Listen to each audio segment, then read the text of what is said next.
I've had people over the years, you know, I'm a descendant of Abraham Lincoln. Like I say, well, you might be in the family tree, but you're not a descendant of Lincoln. An example of that is Tom Hanks. Was a descendant. Lincoln's real mother is Nancy Hanks, and so Tom Hanks can actually draw some family tree lineage, but Back to he's not a Dennis. descendant. But Mary now Lincoln, you know, had one sister and she died at a very, he had half brothers and sisters. Mary had 16 brothers and sisters. So everywhere I go, I meet Todds. The world is lousy with Todds. And there are plenty of them around still. Why don't you give them a little brief of what happened, yeah. Mary? Whereas Lincoln's mother died when he was 9. Mary's mother also died when she was 6 years old. Her father quickly remarried, rather scandalously, I must say, and had another 9 children, so there weren't quite a number of them. After Lincoln died, Mary remained in the White House for about 6 weeks. She did not leave her room. She was devastated.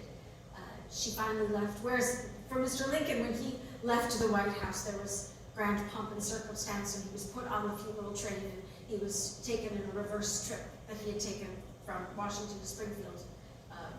Mary, there was no one there. She left in the rain with only Elizabeth Keckley, and she went back to Chicago. Mr. Lincoln, being a lawyer, you would think that he would have a will. He died without a will, so all of their money was in probate for over a year, so Mary had nothing. And Robert, there was nothing set up for widows Yeah. of assassinated prisoners. Robert did not have the money then to go back to law school at Harvard, so he spent the next 2 years studying in the law offices of friends of his father's, and he eventually did pass the bar, although he never did practice as a lawyer. Mary moved into ever smaller lodgings in Chicago until she was finally given a pension. She had several people that were pulling for her in Congress, but it was a hard, rough road. People just wanted to forget that it ever happened. But the wife of a lowly private got a pension. But Mary's husband wasn't in the war, so there was no widow's pension for the wife of the president. When she finally did get some money, she went to Europe, and she came back a couple of times, especially when Robert's wife had children. But she finally did return with Tad to put him in school in Wisconsin, and then Tad died. So 3 of her 4 children died in her arms, and her husband, of course, was murdered while she was holding his hand.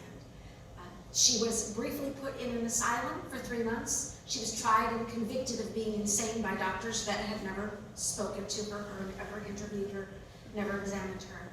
3 months later, she was gotten out. The men who ran the asylum testified that there was nothing wrong with her but grief. So she spent the rest of her life living with her sister Elizabeth in the house where she was married to Mr. Lincoln. She slept on one side of the bed to save the other side for the president, and she died on the anniversary of Tad's death, and she was 63 years old. And when she died, even though we think of her, she always talked about herself as being a trunk of a woman and being very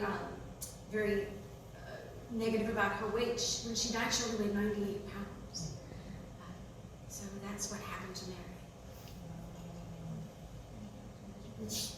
That's why we don't do many Christmas shows. There's just not a lot of joy. Not a lot of joy in Lincoln's White House.